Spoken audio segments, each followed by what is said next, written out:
Alrighty, guys. This week we're going to be learning about uh, more about payroll, where we're going to be doing the payroll and we're going to deposit the taxes, and then we're going to prepare the quarterly reports. Okay, and then we're going to look at preparing the annual reports for the forms, and we're going to look over W-2s and W-3s, and we're going to start from there. Okay, now this is all part of payroll. In Chapter 7, we learned how to calculate the gross earnings, employee withholding, net pay, and then, of course, also, remember, the withholding that we're taking out of the employees, what they have to pay. And then the employer payroll taxes as well, what they have to pay, the unemployment taxes, and how we are both contributing to that amount of withholding as well. So now we're going to look at how we pay and we record and we report these amounts when they're due. So the payroll accounts that we're using, of course, is cash when you're paying your payroll taxes. You can divide it into a payroll cash account so that you keep that money separate. Okay, you're going to have your prepaid workman's compensation insurance.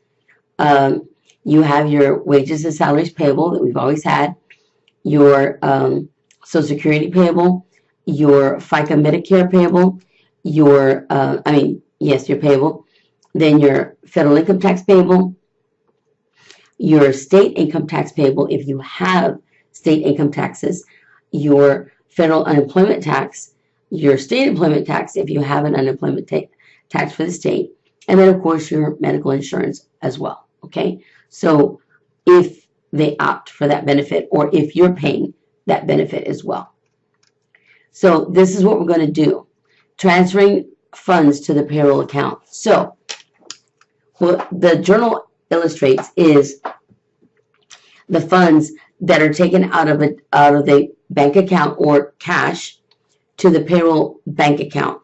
So notice you're going to go ahead and debit your cash payroll checking from your cash regular checking. So you're going to credit cash. So you're going to take this amount of money and put it into payroll so that you can keep the amount of money that you're paying for payroll, meaning how much you're paying your employees, separate from your cash account, especially if you have a large amount of employees, okay? Then you see where you're also going ahead and you're having your wages and salaries payable, okay? And we're debiting that, and you're now crediting your amount because this is when you're going to take the money out of your checking account for payroll, and now you're going to put that money into your wages payable, or how much you're going to be paying out, okay? How much you've paid out. This is usually what, in a sense, what a paycheck will look like, okay? It has the employee's name on it, social security number, check number, net pay, the date that is being paid, and again, the allowances, marital status, or whether or not there is a allowance, how many deductions you have, your regular earnings, your pay rate, your hours. Here, this shows that this person is an hourly employee because they're getting both the pay rate and the overtime pay earnings for this week or bi-week. Bi-weekly because it's 78. And then, of course, their state income tax and their federal income tax. So once everything is paid out, okay, notice once everything is paid out, then what you're going to do is you're going to show, and this is year to date, how much they're getting paid, how much they're deducting to the year. So once they paid all of these deductions, then this is what you're paying them out, okay? And you're showing the memo, the October 13th to the 26th payroll date, okay? That's what you're showing. Now what you're going to do is you're going to, remember, both employers and employees pay the payroll taxes. Both of them do. That's why on the previous, when we were journalizing it, you're showing the amount of money that the employees are paying and the employer is paying. The only thing that the employees do not pay is a contribution to the unemployment tax, state or federal. That's strictly just the employer. Now, every employer has to have what is called an EIFA number, or a federal identification number. That is for them, it's assigned to them when they're recording their payroll taxes. To get this kind of employer number, information number, the employer has to fill out what is called an SS4 form, okay?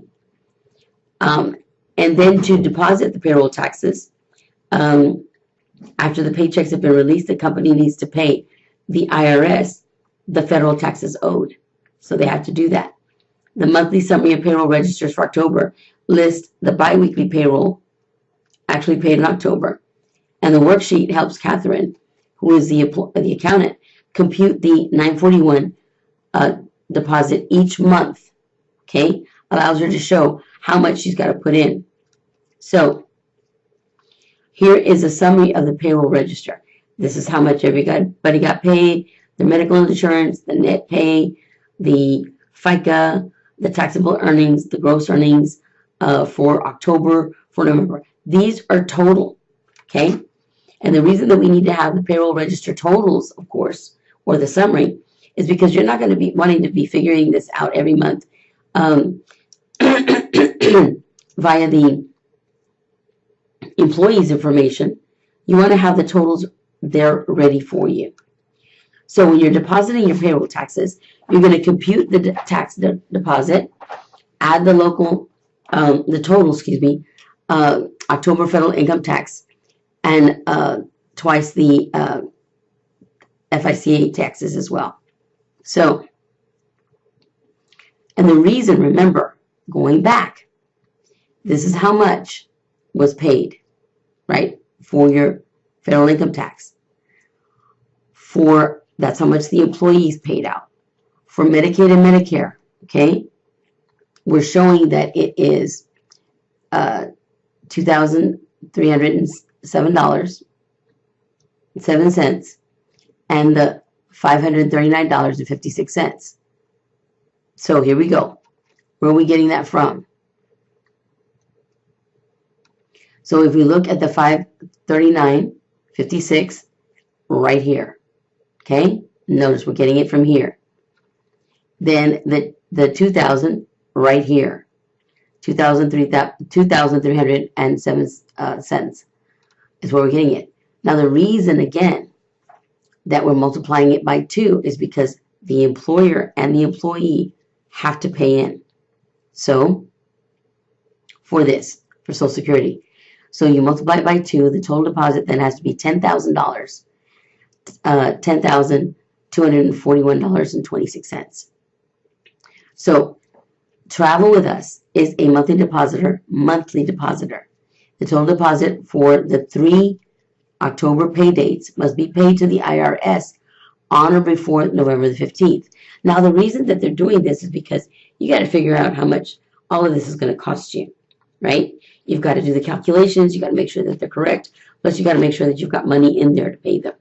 So they go ahead and they give you due dates as to when, if you're a monthly depositor, when the October payroll tax dates have to be paid. So you have to pay the October taxes by the middle of the month of November for October. So then you'd have to be figuring out November and making sure that you're paying November's taxes by at least December the 15th as well. Okay? So again, this is something that is continually ongoing, especially for payroll.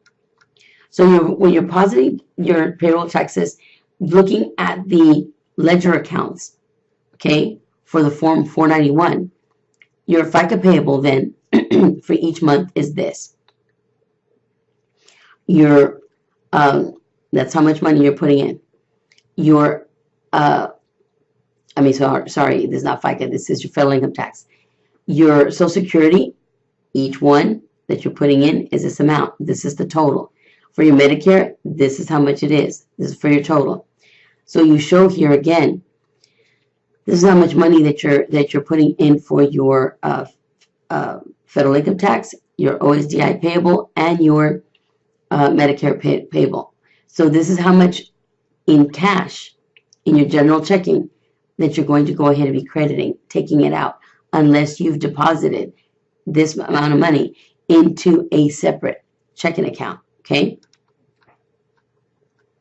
So when the IRS determines the company's classification, then they start looking at the taxes paid during that period. The period of time for 12 months starts in July of the previous year. So if a company payroll taxes was less than $50,000 in that 12-month period, the company is considered a monthly depositor, okay? If the company owes more than $50,000 during that time frame, then the company is considered a semi-weekly depositor, okay? So you'd have to pay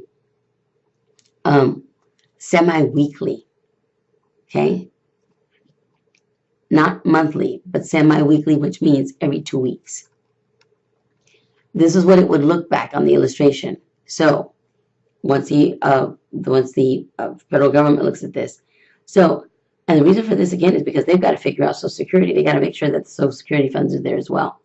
So from January 1, 2013 to June of 2014, okay, the look back period for January, okay, then they're going to say that you've got to what you're going to be paying. During this time, it's going to say how you're going to go ahead and pay, how you're going to be paying, okay? So for FIC and FICA, it's transmitted to the Treasury Department or electronically to the government. If a company owes less than $25,000 in total, it deposits quarterly, okay? If a monthly depositor deposits taxes on the 15th day of every month, employer pays less than $50,000 during that look back period, then they have to go ahead and deposit this money into the Treasury. If it's semi-weekly, then it has to be deposited within, not semi-weekly, I messed up there. It has to be deposited within the 3 banking days, okay? If they're looking at their forms and they're looking at how much deposits they've made, how much money in taxes they've had to, in a sense, make for the government, that's how they're going to be classified.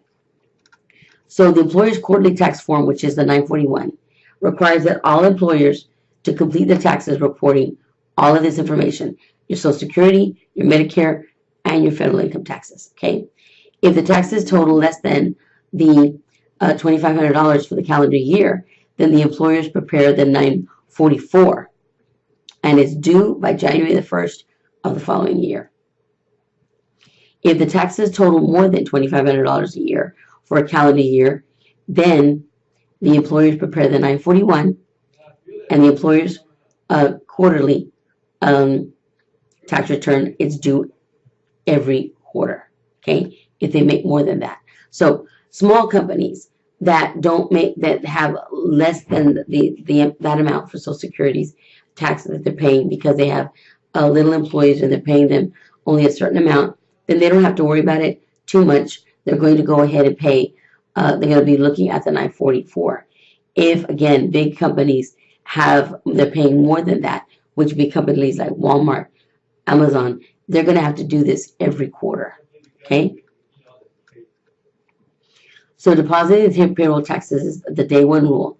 If the payroll tax liability for either classification, whether you have more or less taxes, exceeds $100,000 in any time during the quarter, okay? During a quarter. And how many quarters do we have? 4 months. So we have 3 quarters every year. The company must deposit all taxes by the close of the next business day, okay?